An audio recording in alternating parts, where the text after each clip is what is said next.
So hello everyone, welcome to text book super coaching. तर विद्यार्थी मित्रांनो, आज आपण राज्यसेवा पूर्व परीक्षा आणि कंबाईन पूर्व परीक्षेला दरवर्षी ज्या घटकावरती क्वेश्चन येतो ते म्हणजे राष्ट्रीय लोकसंख्या धोरण.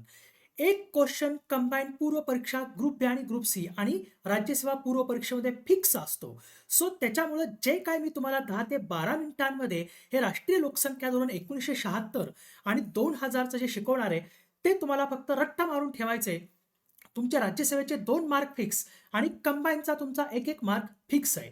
सो त्याच्यामुळं हे लेक्चर बिलकुल तुम्ही इग्नोर करू नका किंवा स्किप करू नका. आणि या लेक्चरच्या ज्या नोट्स आहेत त्या नोट्स सुद्धा मी तुम्हाला देणार आहे या टेलिग्राम चॅनलवरती. तर हा स्कॅन करा आणि हा टेलिग्राम चॅनल जॉईन करा, तिथं तुम्हाला याच्या नोट्स मिळून जातील. तर आपण वेळ न घालवता आपण हे लेक्चर सुरू करू. तर लक्षात ठेवा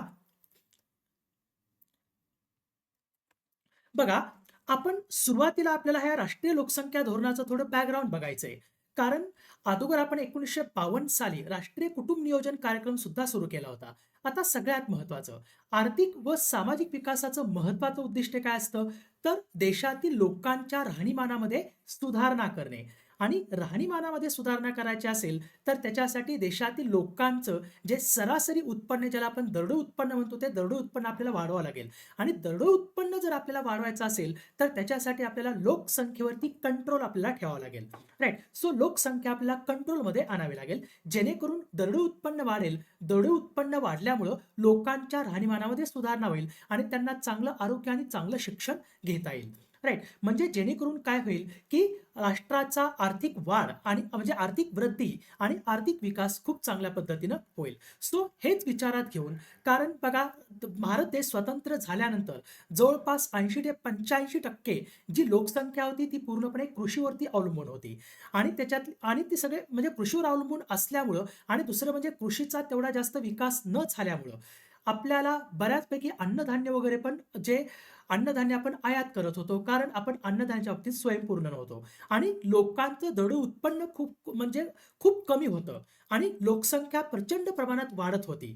राईट. ज्या प्रमाणामध्ये लोकसंख्या वाढत होती त्या प्रमाणामध्ये लोकांचं दरडोई उत्पन्न वाढत नव्हतं. कारण काय, लोक हे पारंपरिक विचारांचे होते. लोक विचार करायचे की आपण आपण जर जास्त मुलांना जन्म दिला तर आपलं दरडोई उत्पन्न वाढेल, परंतु तसं होत नव्हतं. राईट. कारण लोकसंख्या वाढत चालली परंतु त्या प्रमाणामध्ये त्यांचं दरडोई उत्पन्न वाढलंच नाही. त्याच्यामुळे दारिद्र्य आणि बेरोजगारीचं प्रमाण भयंकर वाढलं.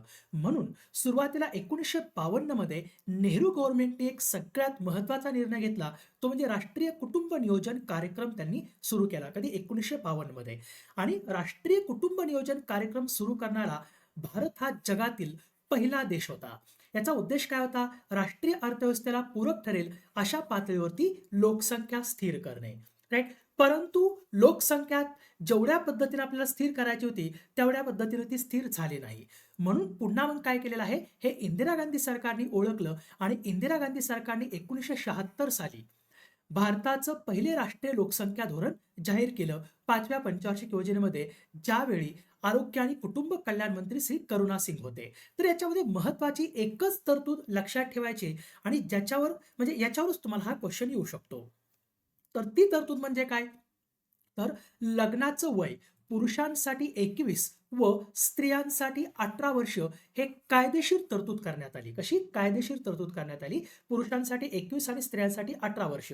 जेणेकरून लग्न जर उशिरा केलं तर म्हणजे अगोदर कसं 12-15 वर्ष झाली की मुलींची लग्न केली जायची किंवा 10वी वगैरे झाली की मुलींची लग्न केली जायची. म्हणून याच्यावरती कंट्रोल, संतती नियमांची साधनं आणि दुसरं म्हणजे लोकसंख्या वाढू नये याच्यासाठी हे लग्नाचं वय वाढवण्यात आलं होतं ह्या 1976च्या राष्ट्रीय लोकसंख्या धोरणानं. हे पहिलं राष्ट्रीय लोकसंख्या धोरण होतं. त्याच्यावरती हा क्वेश्चन पण विचारला होता एमपीएससी पूर्व परीक्षा 2018 मध्ये. तुम्ही हे पॉज करायचे आणि ह्या क्वेश्चनचं आन्सर मला तुम्ही कमेंट सेक्शनमध्ये द्यायचे. मी तुम्हाला काही क्वेश्चन सुद्धा ऍड केलेले आहेत, जेणेकरून तुम्हाला कळेल की नेमकं एमपीएससी क्वेश्चन कसं विचारते. राईट. ते क्वेश्चन मी शेवटी तुम्हाला देतोच. तर आता आपल्याला बघायचं आहे ते म्हणजे राष्ट्रीय लोकसंख्या धोरण 2000. हे खूपच महत्वाचं आहे आणि हे आपल्याला तोंडपाठ करून ठेवायचं आहे. ओके, बिलकुल इग्नोर करायचं नाही. एकदम 10 ते 15 फक्त याच्या तरतुदी आहेत, तेवढ्या तोंडपाठ केल्या की तुमचे राज्यसेवेचे 2 मार्क फिक्स पूर्व परीक्षेचे आणि कंबाईनचा 1 मार्क तुमचा फिक्स आहे. सो त्याच्यामुळं हे तोंडपाठ करून ठेवा. तर बघा, 1992 साली श्री करुणाकरन या समितीनं नवीन लोकसंख्या धोरण जाहीर करावे अशी शिफारस केली होती. यांची शिफारस लक्षात घेऊन त्यावेळचे जे नरसिंहराव सरकार होतं त्यांनी डॉक्टर एम एस स्वामीनाथन यांच्या अध्यक्षतेखाली लोकसंख्या धोरणाचा मसुदा तयार करण्यासाठी एक तज्ज्ञ गटाची नेमणूक केली आणि या तज्ज्ञ गटाने आपला जो अहवाल आहे तो त्यावेळेस म्हणजे लगेच दिला होता. परंतु हा जो अहवाल होता म्हणजे हे 1993 मध्ये ही समिती नेमली होती. यांनी अहवाल 1-2 वर्षांमध्ये दिला. आता ती काय डेट लक्षात ठेवायची गरज नाहीये. बट महत्त्वाचं काय तर हा जो डॉक्टर एम एस स्वामीनाथन या तज्ज्ञ गटाने जो दिलेला अहवाल आहे तो 15 फेब्रुवारी 2000 साली अटल बिहारी वाजपेयी सरकारने संसदेमध्ये मांडून त्या दिवशी तो संमत करण्यात आला आणि राष्ट्रीय लोकसंख्या धोरण 2000 जाहीर करण्यात आलं. कधी 15 फेब्रुवारी 2000 साली. तर या राष्ट्रीय लोकसंख्या धोरण 2000 ची 3 महत्त्वाची उद्दिष्टे आहेत. ही तुम्हाला तोंडपाठ करून ठेवायची आहेत. पहिलं म्हणजे तातडीचं उद्दिष्ट. काय आहे? तर संतती नियमन करणं. राइट. आपल्याला संतती नियमन करणं हे खूप गरजेचं होतं. कारण राष्ट्रीय लोकसंख्या धोरण 2000च्या अगोदर भारतामध्ये एका व्यक्तीनं म्हणजे एका जोडप्यानं किती मुलींना जन्म द्यावा याची कुठलीही म्हणजे तरतूद केलेली नव्हती किंवा त्याच्यावर कुठल्याही मर्यादा टाकलेल्या नव्हत्या. म्हणून राष्ट्रीय लोकसंख्या धोरणाने काय केलेलं आहे, ही मर्यादा नेमकी टाकलेली आहे. पण ती कशी ती सांगतो. पहिलं म्हणजे संतती नियमन करणे, आरोग्य पायाभूत सेवा आणि आरोग्य सेवकांची गरज भागवणे. कशासाठी? तर माता मृत्यू दर आणि शिशु मृत्यू दर कमी व्हावा याच्यासाठी आरोग्य पायाभूत सेवा आणि आरोग्य सेवकांची तिथं काय करायचा पुरवठा करायचा, त्यांची गरज भागवायची.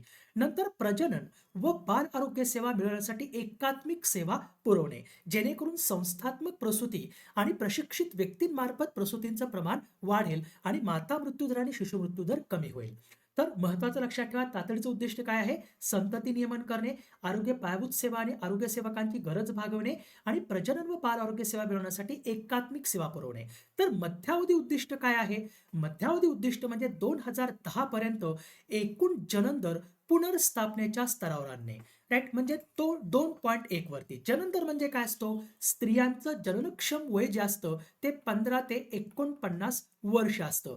म्हणजे स्त्रिया 15 ते 49 वर्षामध्ये काय 15 ते 49 वर्ष वयोगटामध्ये स्त्रियांनी म्हणजे स्त्रियांनी जन्माला घातलेल्या अपत्यांची संख्या म्हणजे सरासरी अपत्यांची संख्या, राइट, ती काय असतो? जनन दर असतो.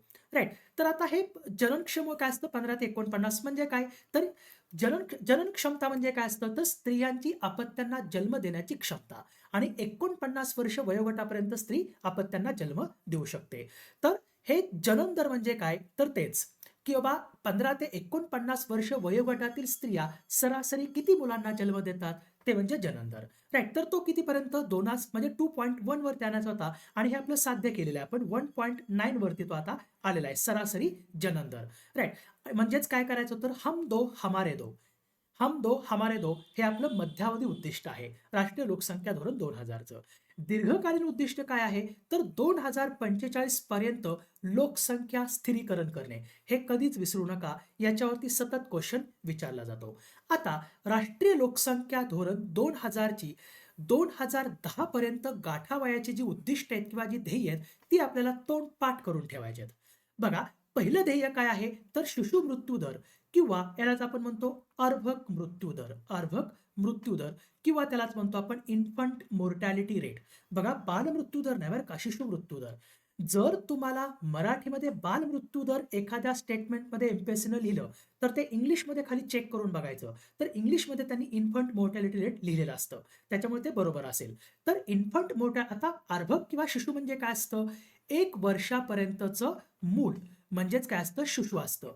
आणि शिशु मृत्यू दर किंवा अर्भक मृत्यू दर किंवा इन्फंट मॉर्टॅलिटी रेट म्हणजे काय? तर एका वर्षात 1000 एका वर्षात 1000 जिवंत जन्मांपाठीमागे मृत्यू पावणाऱ्या शिशूंची किंवा अर्भकांची संख्या म्हणजे शिशु मृत्यू दर किंवा अर्भक मृत्यू दर असतो.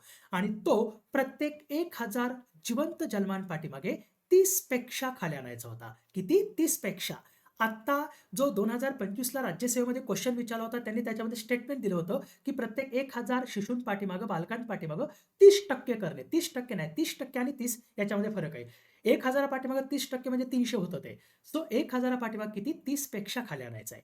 नंतर माता मृत्यू दर किंवा मॅटर्नल मोर्टॅलिटी रेट. माता मृत्यू दर म्हणजे काय असतं? माता मृत्यू दर म्हणजे एका वर्षात किती? एका वर्षात 1 लाख जिवंत पाठीमागे मृत्यू पावणाऱ्या मातांची संख्या म्हणजे माता मृत्यू दर.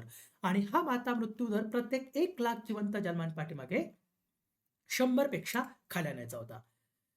नंतर ओबड-धोबड जन्मदर. आता ओबड-धोबड जन्मदर म्हणजे काय?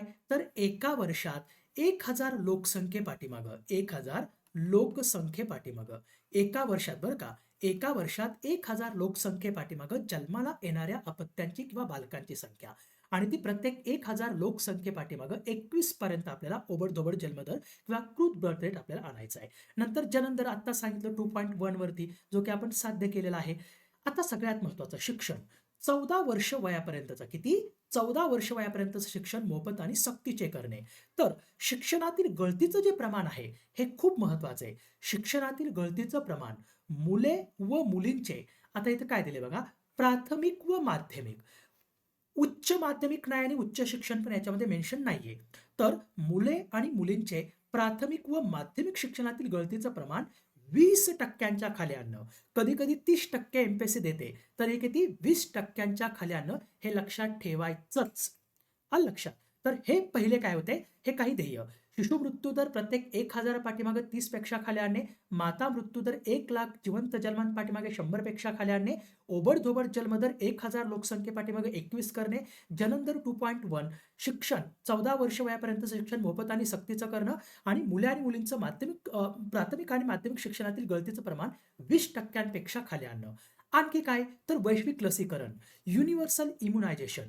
भारतामध्ये मग प्रत्येक लसी असतील, कुठल्याही पोलिओची लस असेल किंवा धनुर्वाताची लस असेल किंवा कुठली गोवरची लस असेल, कुठलीही लस असेल, त्याचं युनिव्हर्सल इम्युनायझेशन करायचं, जेणेकरून बालकं हे अपंग होणार नाहीत. राइट? तर सर्वांना वैश्विक लसीकरण पुरवायचं. नंतर मुलींचं लग्न 18च्या आत होऊ न देणं, हे खूप महत्त्वाचे बरं का तरतूद.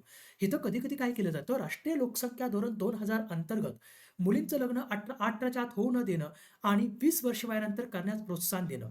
राइट? हे लक्षात ठेवा. कारण कधी-कधी काय होतं, की जे 1976च्या धोरणातील जी तरतूद आहे, कोणती तरतूद?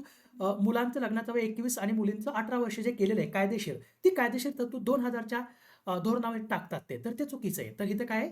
तर मुलींचं लग्न 18च्या आत होऊ न देणं आणि 20 वर्ष वयानंतर करण्यास प्रोत्साहन देणं. तसंच संस्थात्मक प्रसूतीचं प्रमाण 80%. बघा, संस्थात्मक प्रसूतीचं प्रमाण किती करायचं आहे? 80% आणि प्रशिक्षित व्यक्तींमार्फत म्हणजे डॉक्टर्स, आशा वर्कर्स, राइट? किंवा नर्सेस यांच्यामार्फत ते 100% करायचं. हे कधी-कधी उलटं करते बरं का एम-पी-एस-सी. प्रशिक्षित व्यक्तींमार्फत 80% आणि संस्थात्मक प्रसूती प्रमाण 100% असं उलटं करते. तर नेहमी लक्षात ठेवा, संस्थात्मक प्रसूतीचं प्रमाण म्हणजेच ज्या ग्रामीण आरोग्याच्या सुविधा असतात, ग्रामीण जे आरोग्य प्राथमिक केंद्र असतात तिथे संस्थात्मक प्रसूती प्रमाण 80% आणि प्रशिक्षित व्यक्तींमार्फत ते 100% करणं. जन्म, मृत्यू, लग्न व गर्भधारणेची 100% नोंदणी करणं. एड्सचा प्रसार रोखणं, साथीच्या आजारावर प्रतिबंध आणि नियंत्रण करणं, प्रजनन व बाल आरोग्य सेवांमध्ये भारतीय चिकित्सा पद्धतीचा अवलंब करणं, ही महत्त्वाची काय त्याची ध्येय आहेत. आणखी काय-काय लक्षात ठेवायचं आहे, जसं की जो जनन दर आहे, तो पुनर्स्थापनेच्या स्तरावर म्हणजे आपल्याला 2.1 वर आणायचा होता. तो जनन दर पुनर्स्थापनेच्या स्तरावर येण्यासाठी लहान कुटुंबांना प्रोत्साहन द्यायचं, राइट? त्यांना सेक्स एज्युकेशन वगैरे द्यायचं, सगळ्या गोष्टी. नंतर संतती नियमनाची साधनांविषयी त्यांना माहिती द्यायची. सामाजिक क्षेत्र सुधारणा करताना कुटुंब कल्याण कार्यक्रम लोककेंद्रित करायचा, जेणेकरून लोक अपत्यांना जन्म देण्यावरती कंट्रोल करतील. नंतर सुरक्षित गर्भपाताच्या सुविधा राबवायच्या, जेणेकरून माता मृत्यूदर होणार नाही. राइट? नंतर बालविवाह प्रतिबंध कायदा आणि PCPNDT pre conceptual natal diagnosed treatment जे आहे पी-सी-पी-एन-डी-टी ॲक्ट जो आहे, त्या कायद्याची प्रभावी अंमलबजावणी करणं आणि प्रजनन व बाल आरोग्य सुविधांची गरज भागविणे, तसंच आरोग्याच्या पायाभूत सुविधा आणि आरोग्य सेवांचा पुरवठा करणे. हे काय तर राष्ट्रीय लोकसंख्या धोरण 2000ची महत्त्वाची उद्दिष्टे आहेत. तर आता याच्यावरती मी तुम्हाला काही क्वेश्चन देणार आहे. हा पहिला क्वेश्चन राज्यसेवा पूर्व परीक्षा 2015 मध्ये विचारला होता. राइट? तुम्ही पॉज करायचा आणि क्वेश्चनचा आन्सर द्यायचा. हा दुसरा क्वेश्चन राज्यसेवा पूर्व परीक्षा 2014 मध्ये विचारला होता. हा तिसरा क्वेश्चन 2013 मध्ये विचारला होता. हा चौथा क्वेश्चन 2014 मध्ये विचारला होता. हा 5वा क्वेश्चन 2017 मध्ये विचारला होता, राइट? हा 6वा क्वेश्चन, राइट? मी आता फक्त 6 क्वेश्चन तुम्हाला दिलेले आहेत. परंतु दरवर्षी राज्यसेवा पूर्व आणि कंबाईन पूर्व आणि मुख्य परीक्षेमध्ये याच्यावरती क्वेश्चन आलेले आहेत. सो त्याच्यामुळे काय करायचंय तुम्हाला हे लक्षात ठेवायचंच आहे आणि तुमच्या मित्र देखील हे शेअर करा आणि तुम्हाला कोणताही कोर्स जॉइन करायचा असेल किंवा ही नोट्स आपल्या टेलिग्राम चॅनलवरती तुम्हाला मिळणार आहे. हा टेलिग्राम चॅनल जॉइन करा आणि मी तुम्हाला माझा नंबर देतो. या नंबरवरती तुम्ही मला मेसेज करू शकता. मी तुम्हाला आपल्या ग्रुपमध्ये ॲड करतो आणि तुम्हाला कोणताही कोर्स जॉइन करायचा असेल, मग तो कंबाईन पूर्व आणि मुख्य परीक्षेचा कोर्स जॉइन करायचा असेल किंवा राज्यसेवा पूर्व आणि मुख्य परीक्षेसाठी जी नवीन आपण स्वराज्य बॅच सुरू केलेली आहे, ज्याच्यामध्ये तुम्हाला राज्यसेवा पूर्व, मुख्य आणि इंटरव्ह्यूपर्यंतची सगळी तयारी करून घेतली जाते. तुमची डेली रायटिंग प्रॅक्टिस करून घेतली जाते. नंतर तुम्हाला पी-वाय-क्यू सॉल्व्हिंग तुमच्याकडून करून घेतलं जातं. सगळ्यात महत्त्वाचं syllabus understanding, subject understanding, conceptual clarity आणि तुम्हाला रायटिंग प्रॅक्टिसवरती जास्तीत जास्त जोर दिला जातो. एवढंच नाही तर तुम्हाला घरपोच 18 बुकसुद्धा मिळतात. आणि कंबाईनची जी एक म्हणजे कंबाईन ग्रुप बी आणि ग्रुप सीची सुद्धा आपण बॅच लॉन्च केलेली आहे, ज्याची फीस एकदम मिनिमम आहे. राइट? म्हणजे 10,000 पेक्षा कमी प्राईस आहे. म्हणजे त्याची फीस आहे. नक्की जॉइन करा. तुम्हाला 100% फायदा होईल. तुमची पूर्व आणि मुख्य परीक्षेची कंप्लीट तयारी होईल आणि तुम्हाला याच्यामध्ये नोट्स सुद्धा आम्ही तुम्हाला प्रोव्हाईड करतो. सो तर या नंबरवरती तुम्हाला पूर्ण माहिती हवी असेल तर याच्यावरती एकदा मेसेज करा. मी तुम्हाला त्याच्या या कोर्सेसबद्दल डिटेल माहिती देतो. So thank so much. ज्यांनी कोणी सबस्क्राईब केलं असेल चॅनल त्यांनी सबस्क्राईब करा आणि ज्यांनी कोणी लाईक केलं असेल त्यांनी लाईक करा आणि शेअर करायला विसरू नका. So thank you so much. Have a great day.